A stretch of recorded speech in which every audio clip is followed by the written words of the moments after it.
Hello everyone and welcome back to Milo Farms. We're taking a look at a cool addition to the 2015 Smart for 2 today.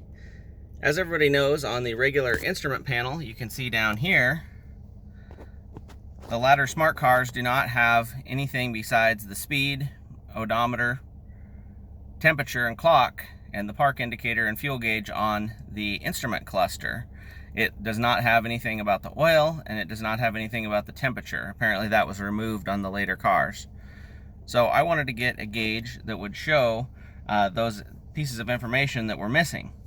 So what I did here is I got this little heads-up display off of Amazon. It was just under $40 with the coupon, and got this installed.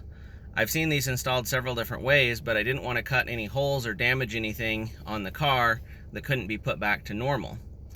So, as everybody knows, up here in that plastic piece that's attached to the dash, that is where the gauge pods would go. So that could get you a tachometer and another clock, and those go for about $300 nowadays if you can get them that are still functional, and I'm not sure if you can still get them from Mercedes.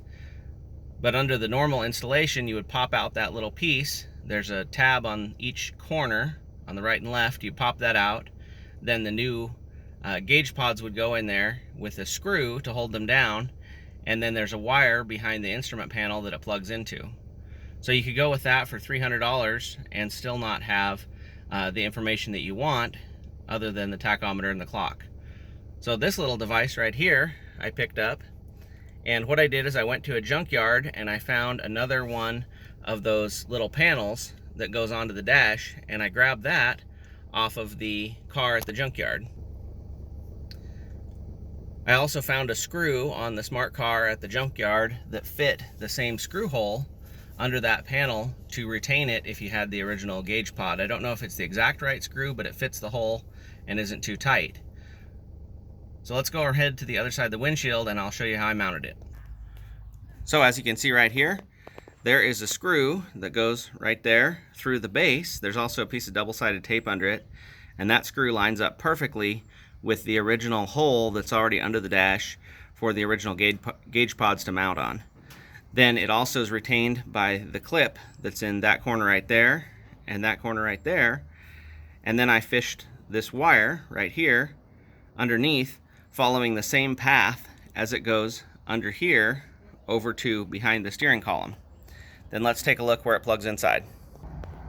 And there you can see right there the wire plugged into the OBD2 port, and it turns, goes up into the dash, and then all the excess wire is coiled up and zip tied behind the steering column and gauge cluster.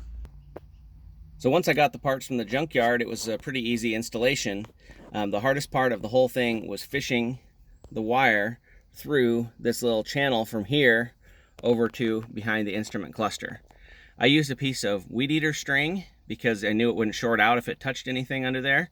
And I shoved it down from the top to the bottom, was able to grab it behind the instrument cluster and tie the piece on that I needed, drag it back up, and there's about a 1/2 inch by 1/2 inch channel that wire would pass through to go up there.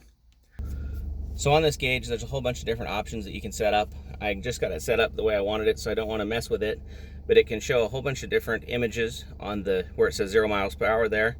It can show different things. It can show some boost pressures, things like that, and then these 3 numbers on the right over here, you can change at least the top 2 of them. So the oil temperature is 194 right now.